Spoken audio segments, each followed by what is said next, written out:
గురువులను మించిన దైవం లేదంటారు. తమకు విద్యాబుద్ధులు నేర్పి ఉన్నత స్థానాలకు ఎదిగేలా చేసిన గురువుల్ని 25 ఏళ్ల తర్వాత ఘనంగా సత్కరించుకున్నారు నెల్లూరు జిల్లా పల్లిపాడు ప్రభుత్వ ఉన్నత పాఠశాల పూర్వ విద్యార్థులు. 2001 బ్యాచ్ విద్యార్థులు నిర్వహించిన ఈ రజతోత్సవ పూర్వ విద్యార్థుల సమ్మేళనం ఎంతో భావోద్వేగభరితంగా సాగింది. ప్రైమ్ 9 ఛానల్ ఎడిటర్ రాజు కూడా ఇదే పాఠశాలలో చదువుకున్నారు. ఈ కార్యక్రమంలో పూర్వ విద్యార్థులు, ఉపాధ్యాయులు పాల్గొన్నారు.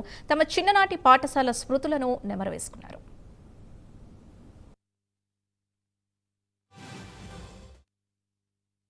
చేసిన 11 సంవత్సరాలు ఇక్కడ ఎక్కువ కాలం పనిచేసింది పల్లిపాడులోని. ఆ ఎక్కువ కాలం నాకు సహాయం చేసిన నాకు ధన్యవాదాలు తెలియజేస్తున్నా.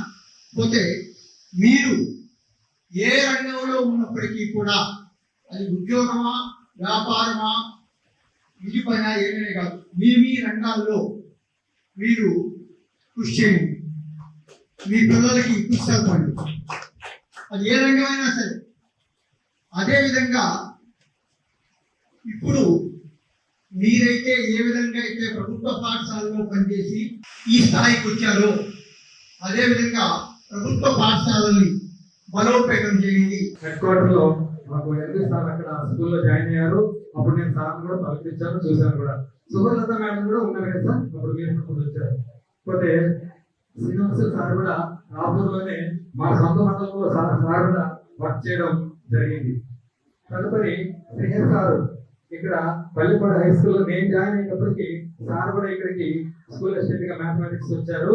హరిప్రసాద్ సార్ ఇద్దరు వచ్చారు. ఇద్దరు ఒకే బండ్లు కూడా వెళ్ళిపోవాలి. ఏంటంటే ప్రీ ప్లాన్ అనమాట. నెక్స్ట్ ఫర్దర్ స్టెప్ క్లాస్ వెళ్ళబోయే ముందు ఒకసారి చూసుకొని బాగా వాళ్ళకి డ్రిల్లింగ్ ఇచ్చేదానికి సారు ఎంతగానో చక్కగా ప్రిపేర్ అయ్యేవాడు. మన ఎంపీ సార్ గురించి చెప్పాలంటే ఆయన సారు సరదాగా ఉంటాడు కానీ